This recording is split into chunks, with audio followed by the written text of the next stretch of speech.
Israel के ताजा हवाई हमलों में पिछले 48 घंटों में 970 से ज्यादा लोगों की मौत हो चुकी है।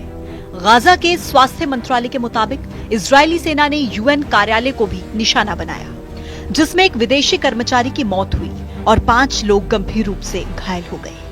लेकिन इजराइल की सेना ने यूएन ऑफिस पर हमले से इनकार किया।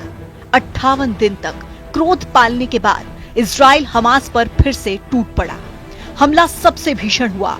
बारूदी इंतकाम के दृश्य भयावह हैं।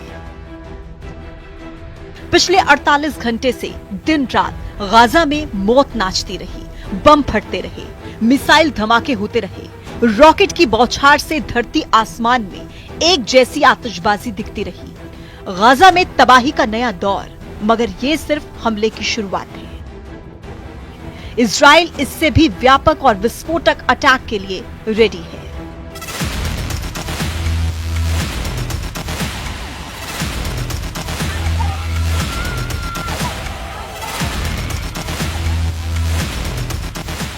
इस बार नेतन्याहू हमास के सफाई तक शांत नहीं होने वाले। इजराइल के ताजा हवाई हमलों में बीते 48 घंटों में 970 से ज्यादा लोगों की मौत हो चुकी है। गाजा में कुल मौतों का आंकड़ा 49,547 हो गया है। इजराइल ने फिर से गाजा में ग्राउंड ऑपरेशन शुरू किया। जब धरती बारूद से जलने लगे, आसमान तक आतिश दिखने लगी, तब समझ लीजिए कि हमला इजराइल का है।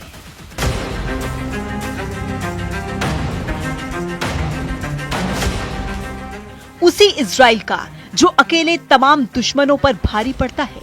इस बार तो इजराइल ने युद्ध समझौते को ताक पर रखकर हमास को उसके गढ़ में घुसकर जला डाला। 17-18 मार्च की दरमियानी रात नेतन्याहू आर्मी ने हमास पर सबसे भीषण हमले की शुरुआत कर दी है। यह हमला कब तक चलेगा, इसे नक्शा रिलीज करके बता दिया गया है। नक्शे में दिख रहे इलाके को जलाकर खाक करने तक नेतन्याहू अब नहीं रुकने वाले। वहीं हमास ने भी ऐलान कर दिया कि अब फाइनल फैसला वॉर जोन में होगा, यानी लड़ाई तब तक चलेगी जब तक नतीजा नहीं निकलता। जिस तरह आधी रात में इजराइल ने हमास को दहलाया है, उससे यह भी साफ हो चुका है कि अब ये लड़ाई नॉन स्टॉप चलेगी। चाहे दिन हो या रात, हमले रुकने वाले नहीं हैं। इजराइल आर्मी चीफ ने खुद मोर्चा संभाल रखा है। हमास पर सेकेंड राउंड अटैक की निगरानी जनरल इयाल जमीर ने की। इसका वीडियो रिलीज कर हमास लीडर्स को इजराइल के इरादे जाहिर किए गए। इजराइल ने दावा किया है कि गाजा अटैक में हमास को बहुत बड़ा झटका लगा है। आईडीएफ ने दावा किया है कि नए हमले में हमास के आंतरिक मंत्रालय के महानिदेशक महमूद अबू वतफा, हमास के राजनीतिक ब्यूरो के सदस्य अबू ओबेदाह मोहम्मद अल जमासी, हमास के राजनीतिक ब्यूरो के सदस्य इसाम अल दालिस, हमास के राजनीतिक ब्यूरो के सदस्य अहमद उमर अल हट्टा, एक वरिष्ठ नेता और हमास के आंतरिक सुरक्षा तंत्र के लिए जिम्मेदार बेहजत अलू सुल्तान मारे गए हैं। वहीं हमास ने दावा किया कि इजराइल ने आधी रात को हमला कर महिलाओं और बच्चों को बेरहमी से मार डाला। गाजा अस्पताल की तरफ से बताया गया कि हमले में 1000 से ज्यादा नागरिकों की मौत हुई है। उधर गाजा अस्पताल के निदेशक डॉक्टर मोहम्मद जकूत का कहना है कि इजरायली सेना ने फिर से गाजा पट्टी में नरसंहार किया, जिसमें सैकड़ों लोगों की मौत हुई, सैकड़ों घायल भी हैं। घायल लोग ऐसे हैं जिनकी हड्डियां टूटी हैं, सिर में चोट लगी है, उन्हें सर्जरी की जरूरत है। ये नरसंहार पूरे इलाके में हुआ। गाजा में बारूदी आंधी के बीच पूरी रात एम्बुलेंस दौड़ती रही। अस्पतालों में घायलों को लाने के लिए घोड़ा गाड़ी तक दौड़ती रही। रात का अंधेरा छटा तो जहां तहां लाशें बिछी थी। जनाजों को घेरकर त्रासदी पर आंसू बहाते बच्चे और महिलाएं मातम मनाती दिखी। इजराइल के भीषण हमले के बाद गुस्से का इजहार इस तरह से लोगों ने किया है।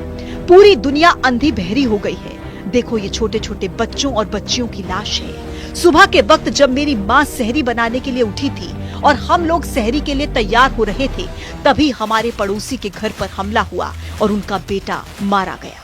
मेरी उन मृतकों के लिए दुआ है। राजनीति में नाकाम नेतन्याहू सत्ता में बने रहना चाहता है, जबकि उन्हें पता है कि वो नाकाम हो चुके हैं। इसलिए वो दोबारा जंग करके समर्थन चाहते हैं। मेरी नजर में वो ऐसे शख्स हैं जिसको राजनीति के बारे में कुछ नहीं पता। हम क्या कहें, यही हमारी किस्मत है। ईश्वर रहम करे। नेतन्याहू अपने आगे किसी को कुछ नहीं समझते।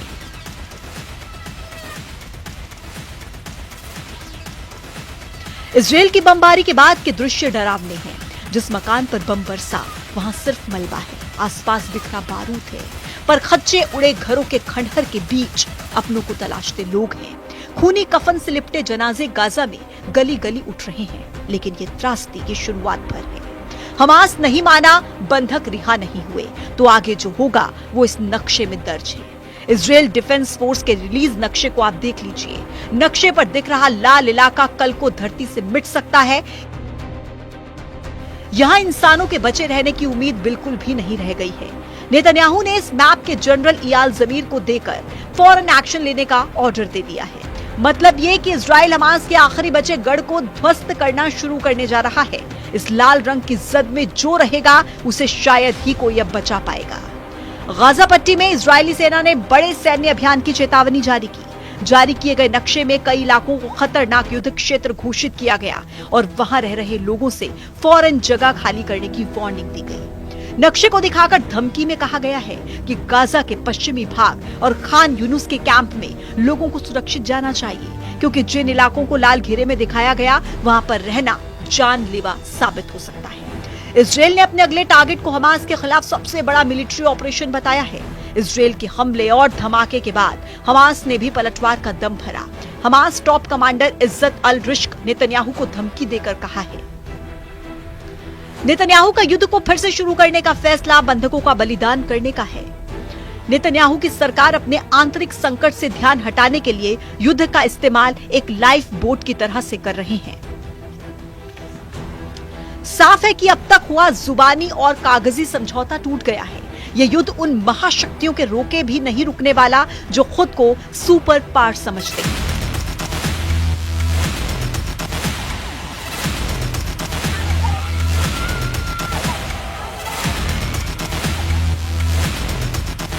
यह युद्ध रुकेगा तो बस एक ही शर्त पर, और शर्त यह है कि इजराइल की हर शर्त मान ली जाए।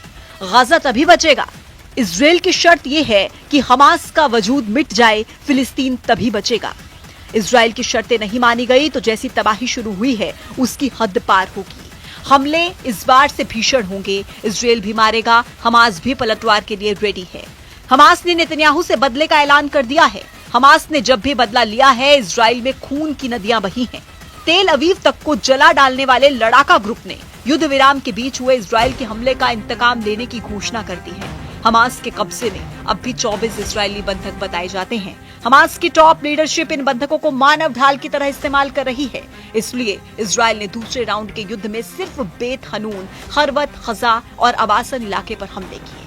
पीएम नेतन्याहू एक बार फिर से फुल एक्शन में आ चुके हैं। उन्होंने गाजा अटैक का अपडेट आईडीएफ हेडक्वार्टर में जाकर दिया है। इस ब्रीफिंग में रक्षा मंत्री Israel Katz, IDF chief of staff lieutenant general Eyal Zamir और मेजर जनरल रोमन गोफमैन भी शामिल थे। यानी हमले के नेक्स्ट राउंड के लिए इजराइल ने तैयारी शुरू कर दी है। मुमकिन है इस बार इजराइल के साथ अटैक में सुपर पावर भी साथ हो, क्योंकि ट्रंप ने पहले ही साफ कर दिया था कि इजराइल बंधकों की रिहाई नहीं होने पर जो भी करेगा उसमें अमेरिका साथ देगा। ट्रंप के बार बार धमकी दिए जाने के बाद भी जब हमास ने बंधकों की रिहाई नहीं की तो हमला शुरू हो गया। यह हमला गाजा को नर्क-लोक बनाने तक जारी रह सकता है। इसी खौफ में हमास ने शायद अमेरिकी बंधक की रिहाई की पेशकश कर दी है। उधर मीडिया रिपोर्ट्स में दावा किया जा रहा है कि हमास ने कहा है कि वो ईदान अलेक्जेंडर को छोड़ देगा। ईदान 19 साल की वो फौजी हैं जिन्हें गाजा बॉर्डर पर बंधक बनाया गया था। हमास ने यह भी कहा है कि वो बाकी बचे दोहरी नागरिकता वाले 4 बंधकों के शवों को भी लौटा देगा, जिनकी पहले ही मौत हो चुकी है। अभी ये साफ नहीं हुआ कि नई पहल पर किससे बातचीत हुई है। हमास और अमेरिका हाल के हफ्ते में सीधे बातचीत कर रहे हैं, जिस पर इजराइल की ओर से तीखी प्रतिक्रिया आई है। इजराइल से युद्ध में हमास तबाह हो चुका है, मगर फाइटर ग्रुप को अब भी उम्मीद है कि इजराइल के सभी दुश्मन एकजुट होकर उसका साथ देंगे और युद्ध की बाजी पलट जाएगी। इजराइल के दुश्मन देशों का रुख भी अब इस युद्ध का नतीजा तय करने वाला है। साफ है, इजराइल ने संकेत दिया है कि हमले बढ़ सकते हैं। अगर हमास पीछे नहीं हटा तो गाजा में बड़े पैमाने पर जमीनी हमला हो सकता है, जिससे तबाही और बड़ी होगी।